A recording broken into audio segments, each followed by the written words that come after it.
So what exactly is a respirator? A respirator is an item of personal protective equipment designed to limit the quantity of vapors and or dust that enter our bodies through inhalation. Other items of PPE are meant to block exposure of pesticides that might be received from spilling chemical on the skin or by orally consuming contaminated products. Respirators limit the amount of material by filtering particles that might contain pesticide residue, such as dust or wettable powders and or organic vapors that might be present in the air.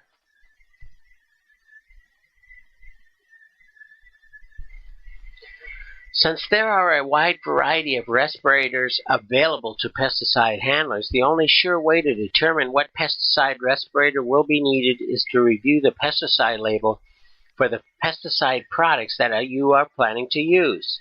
In most instances, the agricultural use box will contain this information, or it might be found under the precautionary measures heading. Under the WPS, it is not required that the pesticide labels be kept at the central location. For this reason, it may be necessary to reference the SDS sheet for the pesticide product you are applying. SDS sheets for all pesticide products used must be present at the central location as required by the WPS.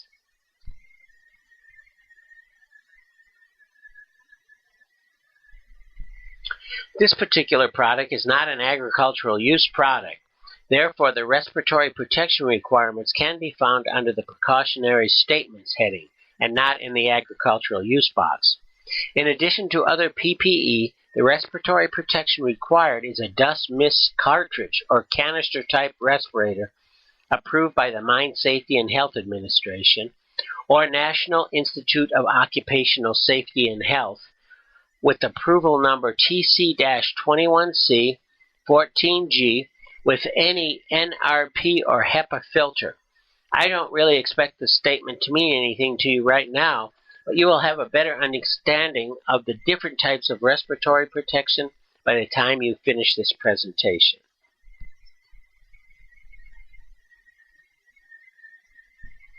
Essentially, respiratory protection falls into three categories. Air purifying respirators that include filtering face pieces, dust masks, and atmosphere supplying respirators, like the self-contained breathing apparatus or SCPA device.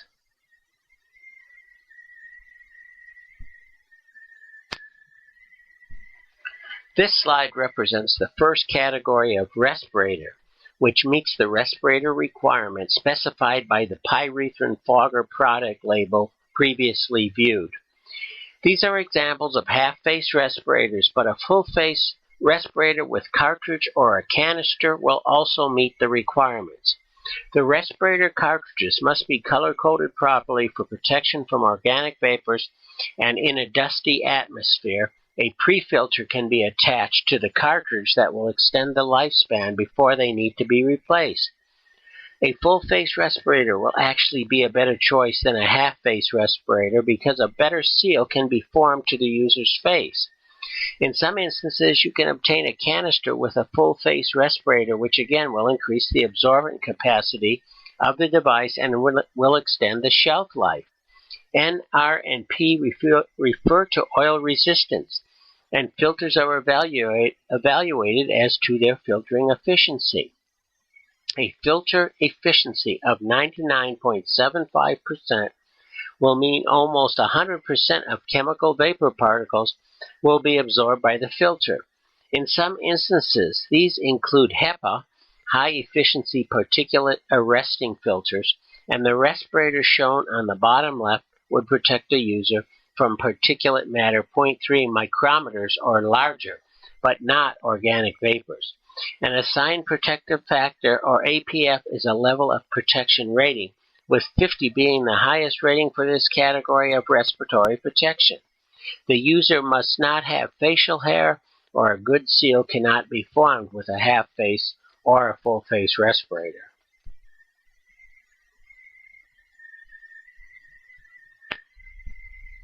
Applicators with facial hair need to wear a positive pressure air purifying respirator similar to what is seen here.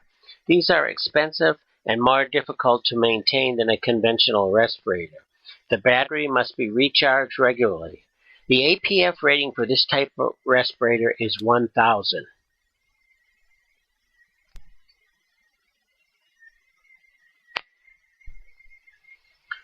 On the other hand, with an APF rating of 10, this slide represents the second category of respirator known as dust mask, pictured in the upper right of this slide, and represents a dust or filtering face piece and is not a respirator. Many users assume that these meet respiratory safety requirements when a respirator is required on the pesticide label, but they do not. It is okay to use this filtering face piece if you are applying a pesticide in a dry formulation like granular or dust, for example, as long as the pesticide respirator is not required by the pesticide label. These masks are disposable, and users still must be supplied with Appendix D, which is mentioned later in this presentation. Fit testing may also be required.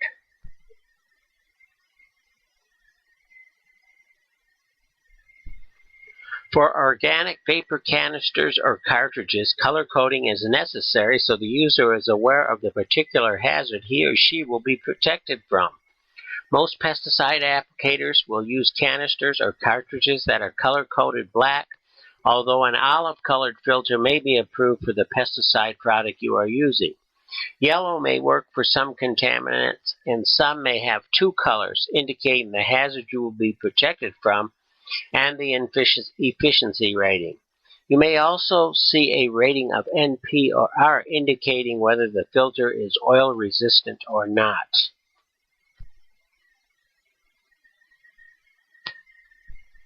The final category of respirator available to pesticide users are the self-contained breathing apparatus and the supplied airline respirator. The APF rating for these types of respirators are over 10,000. An emergency escape breathing apparatus, which is not shown here, is usually only useful for a few minutes.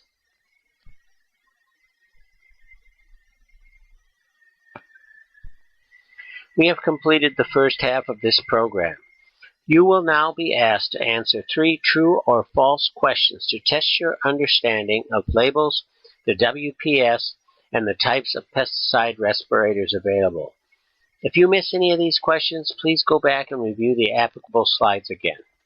Question number 1. All pesticide labels that are legal to use in a commercially grown agricultural crop must contain the agricultural use box, which contains the Federal Worker Protection reference statement.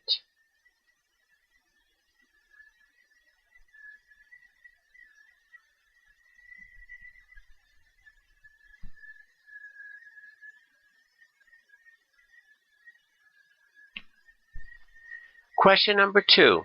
Uncertified persons working under the supervision of a certified applicator do not need any pesticide safety training as long as the certified applicator can communicate by cell phone.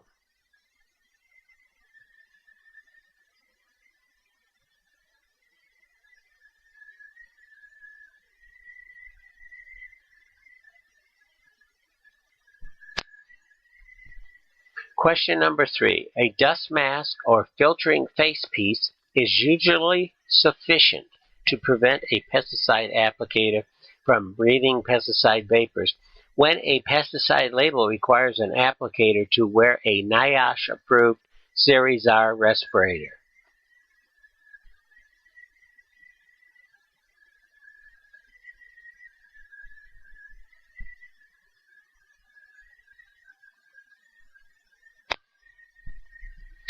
If you are a safety compliance manager, a certified applicator, or pesticide handler, you will need to have knowledge of the specific elements of a respirator safety program, which meets both FIFRA and OSHA requirements. A written respirator safety program is required if the pesticide product you will be using requires the applicator to wear a pesticide respirator or a dust filtering mask.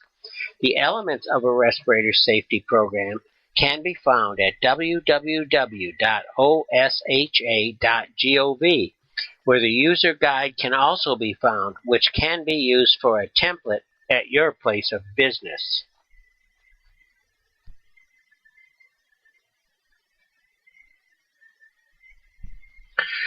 The user guide is a valuable reference which covers each of the required elements that are part of the 29 CFR Part 1910-134, which include respirator fit testing, medical surveillance requirements, which is the requirements to certify an applicator to be physically fit enough to use a respirator, Appendix D, which is a required element of applicators for only using dust filtering masks, training requirements for applicators who use a respirator, and how to maintain, store, and clean a respirator, which is not disposable.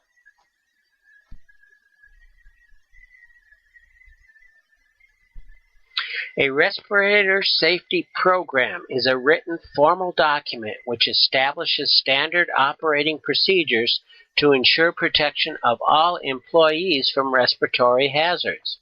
The respirator safety program is part of the formal safety program of the facility, which identifies the chemical hazards associated with each job and the mitigation measures an employer will take to protect employees from those hazards.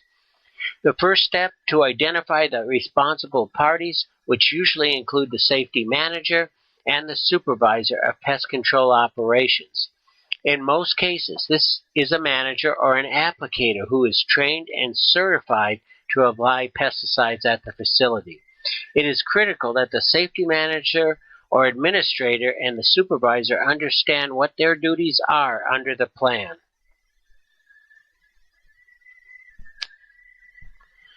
This page covers some important information.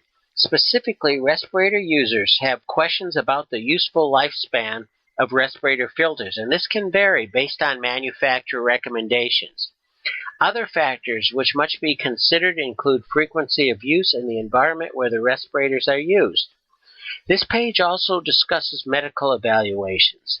A copy of the medical evaluation checklist that the licensed healthcare professional or physician must complete can be obtained on this website or from numerous internet sites. Most occupational health professionals that regularly examine individuals who must use a respirator will have a copy of the required form.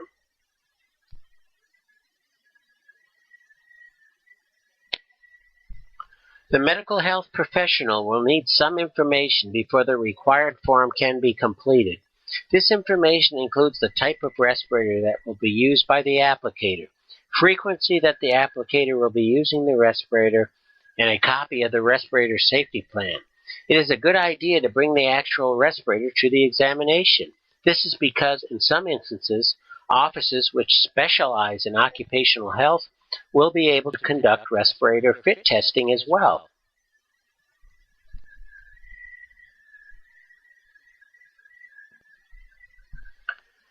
Although physical examinations and evaluations are not required annually, it is a good idea to do so. The frequency of these evaluations could be more or less than once a year. For example, if an employee reports symptoms that affect their ability to use a respirator, then re-examination is in order. If working conditions do not change, physical demands do not change, and an applicator is not experiencing health effects, he or she could wait longer than a year to conduct a physical examination.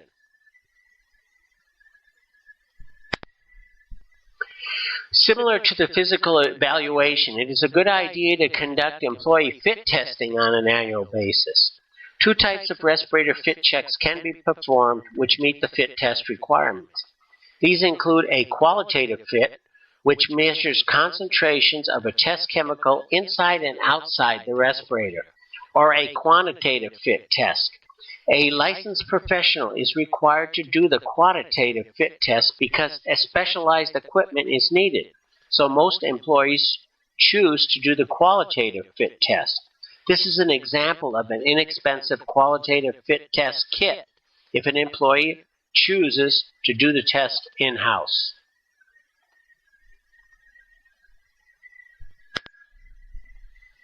Qualitative fit testing utilizes a hood and relies on a wearer's response to an irritant like smoke or unpleasant odor, which would determine whether the respirator has a good seal.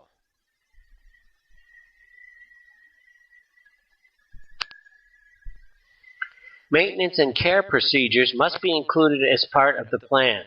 Cleaning and disinfection of respirator surfaces after each use must be included if reusable respirators are utilized. Respirators must be stored after each cleaning and should be assigned to one individual. Manufacturer recommendations should be followed for useful life, cleaning, and maintenance.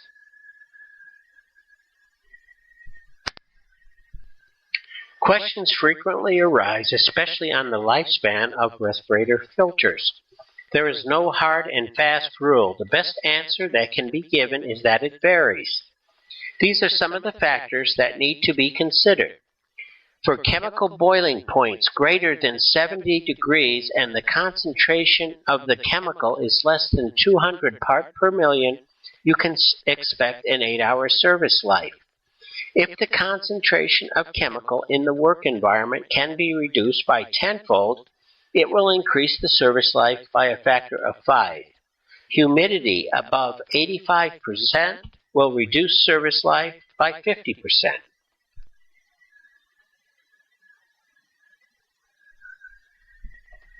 A checklist for inspecting respirators should also be included in the plan.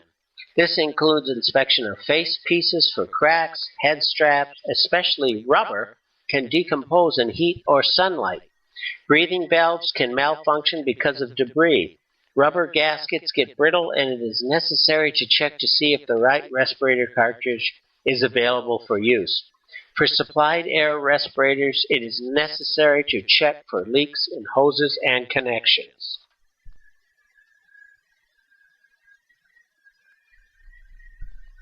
Respirator users must be trained on the elements in a respirator safety plan, including the Respirator Safety Program overall responsibilities. Similar to the WPS, training must be documented and a record of the training must be kept at the place of business for inspection.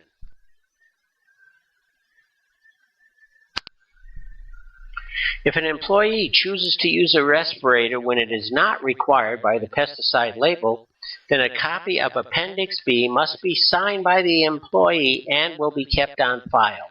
As mentioned earlier, this is true even if the employee is using an air filtering dust mask.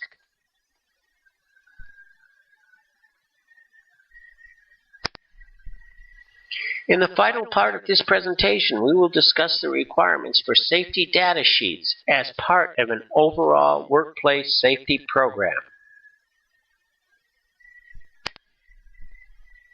A central posting location must be established as required by the WPS. In addition to the safety poster and application detail sheet, an employer must keep an SDS reference of all registered pesticide products used at the facility. Normally, these are kept in a binder and must be available for employees to review.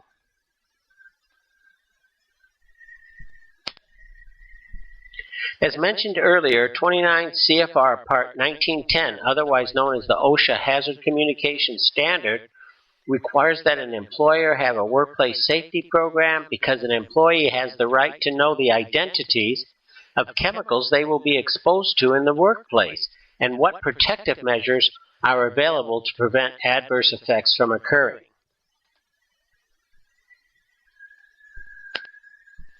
Hazard communication means that a label and SDS must be available for employees to review.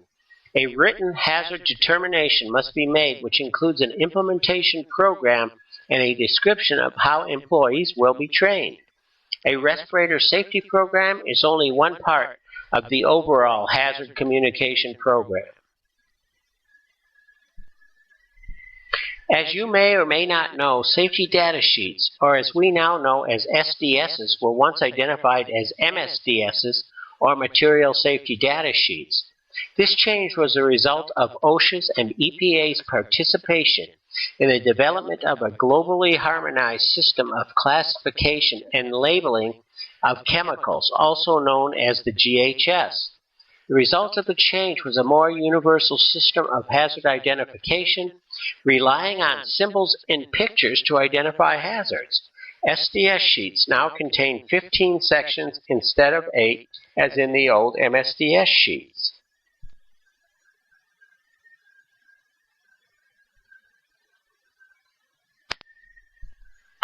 Pesticide Registration PR Notice 2012-1 establishes the fact that certain parts of the SDS are now part of the pesticide label, and the GHS is a coherent approach of classifying and communicating hazards of pesticides.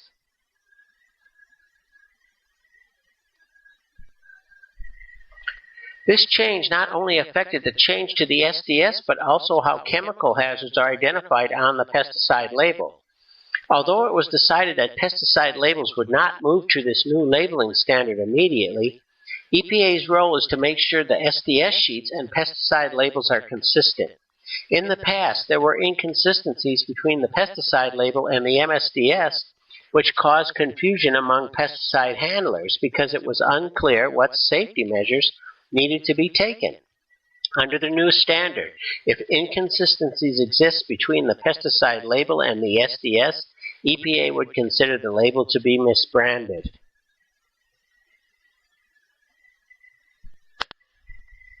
The major label changes that have taken place include the use of pictograms to identify hazards. Also, if an inert ingredient contributes to the chemical hazard, it must be identified. SDS awareness training is required, and the final change is that 2 signal words, warning and danger, will be used to identify chemical hazards instead of 3, caution, warning, and danger.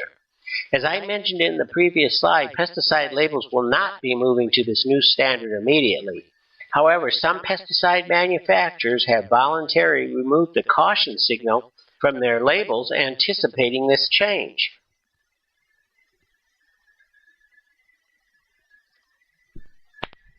Weedar 64 is a commonly used pesticide product. As an example, a comparison can be made between the SDS and the pesticide label, and the required elements appear to be identical.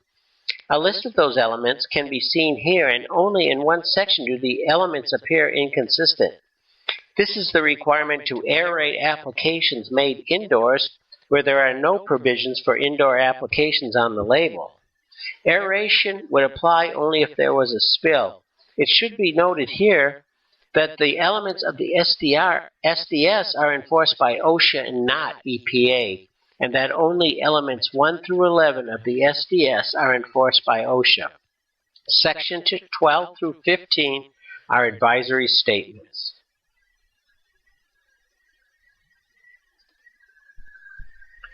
Some other potential conflicts in the non-enforceable portion of the SDS include having an emergency water supply and respiratory protection.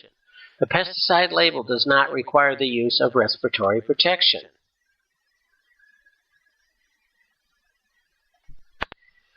As mentioned earlier, if the SDS sheet and the pesticide labels are not identical, then the product label would be considered to be misbranded and forwarded to the US EPA for enforcement action. Some of the more common pictograms that will be used on pesticide labels and SDS sheets include hazard to aquatic organisms, corrosive, poison, and inhalation hazard. Resources in Nevada, as well as those that can be used outside the state, are included in this slide. The U.S. Department of Labor site and the Pesticide Educational Resource Collaborative, or PERC, are examples of sites where information is applicable to all 50 states.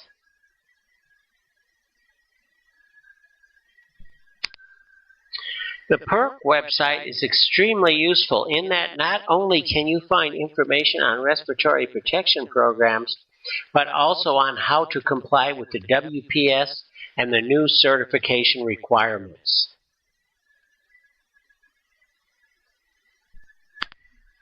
Finally, many resources exist where copies of labels and SDS sheets can be found. Persons seeking this information should visit the manufacturer's website first to make sure that the most recent copy of the pesticide label and the SDS sheet is being used.